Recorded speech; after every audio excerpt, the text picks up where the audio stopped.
Bonjour à toutes. Aujourd'hui, je veux qu'on parle de force, mais pas de la manière habituelle. On nous a souvent dit ce que la force féminine devait être. Pendant longtemps, la force a été associée à la dureté, à la confrontation, à une lutte incessante pour prouver notre valeur. C'était une course sans fin épuisante. Et si je vous disais que la véritable puissance réside ailleurs, qu'elle se trouve dans l'acceptation profonde de notre essence féminine, dans toute sa richesse. C'est ce que j'appelle la féminité confiante. Une force tranquille, souvent sous-estimée, mais incroyablement puissante. C'est un super pouvoir que beaucoup d'entre nous possèdent déjà, mais que nous n'avons pas encore appris à pleinement déployer. Il est temps de le réveiller. Commençons par ce qu'elle n'est pas. La féminité confiante n'est absolument pas une faiblesse. C'est une erreur de la percevoir ainsi. Elle n'est pas non plus le silence ou l'effacement. Au contraire, elle donne une voix authentique et respectée. Et surtout, elle ne consiste pas à vouloir plaire à tout prix. Elle se libère de ce besoin constant d'approbation extérieure. Alors qu'est-ce que la féminité confiante est ? C'est être profondément ancrée en soi, solide et sereine.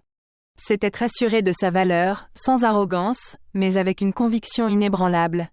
C'est être parfaitement alignée avec qui vous êtes vraiment. Une femme à la féminité confiante parle calmement, mais sa voix porte et est entendue. Ses mots ont du poids. Elle pose ses limites sans avoir besoin de longues justifications. Un simple « cela ne me convient pas » suffit. Elle incarne ses valeurs au lieu d'essayer de convaincre les autres. Son être est son message le plus puissant. Pendant longtemps, j'ai cru qu'il fallait constamment prouver ma valeur pour être respectée. Je me battais pour chaque reconnaissance. Cette quête incessante de validation m'a menée à l'épuisement. J'étais constamment sur la brèche, à bout de souffle. Le tournant est arrivé quand j'ai décidé de ralentir, de prendre du recul et de me reconnecter à moi-même. Prioriser mon bien-être est devenu essentiel.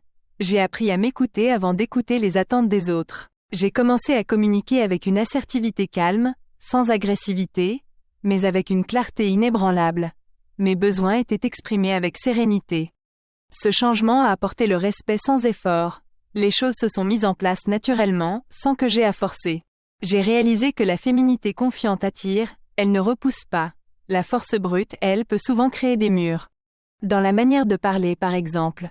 Au lieu de dire « désolé de vous déranger », elle dira « j'aimerais ajouter quelque chose ». Elle prend la parole sans s'excuser d'exister, ou d'avoir une opinion. Sa contribution est légitime. Concernant les limites, elle n'offre pas d'explications interminables pour justifier ses choix. Ses limites sont claires et non négociables. Elle dit simplement « cela ne me convient pas » ou « je ne pourrais pas faire cela ». C'est direct et respectueux. Elle établit des frontières saines et fermes, protégeant son énergie et son temps. C'est un acte d'amour-propre. Dans son énergie, elle ne court pas après l'attention. Elle n'a pas besoin de la chercher activement. Elle rayonne une confiance intérieure qui attire naturellement les autres vers elle. Son aura est magnétique.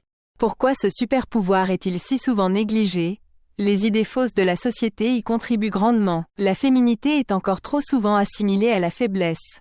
C'est une vision réductrice et erronée. La douceur est confondue avec la soumission. On nous apprend à être dur pour être prise au sérieux. Le calme est interprété comme un manque d'ambition, ou de détermination. On nous pousse à être toujours en mouvement. Pourtant, de nombreuses femmes influentes inspirent par leur présence plutôt que par l'imposition. Elles mènent avec grâce et conviction. Elles démontrent que la véritable force réside dans l'authenticité et la sérénité, non dans la confrontation constante. Il est temps de déconstruire ces mythes, et de réhabiliter la puissance de notre essence féminine. Alors, comment activer cette féminité confiante en vous ? La première étape est de changer votre rythme. Ralentir vous aide à retrouver votre pouvoir. Prenez conscience de votre langage. Utilisez des mots qui vous soutiennent et vous élèvent, plutôt que de vous diminuer. Honorez votre intuition. Faites confiance à cette voix intérieure, à ce guide précieux qui sait ce qui est bon pour vous. Priorisez-vous sans culpabilité. Faire de votre bien-être un choix conscient n'est pas égoïste, c'est essentiel. La féminité confiante n'est pas une façade à adopter ou un rôle à jouer. Ce n'est pas quelque chose à devenir. C'est un état naturel qui émerge lorsque vous cessez de vous battre contre vous-même. C'est un retour à votre essence. Je vous encourage à embrasser cette force intérieure. Identifiez les domaines où vous pouvez incarner davantage cette féminité confiante. Chaque pas vers cette authenticité est un pas vers une puissance plus grande, plus douce et plus durable. Vous avez ce super pouvoir en vous. Tu n'as rien à devenir. Tu as juste quelque chose à réveiller. Et ta féminité confiante n'est pas un masque. C'est ton état naturel quand tu arrêtes de te battre contre toi-même.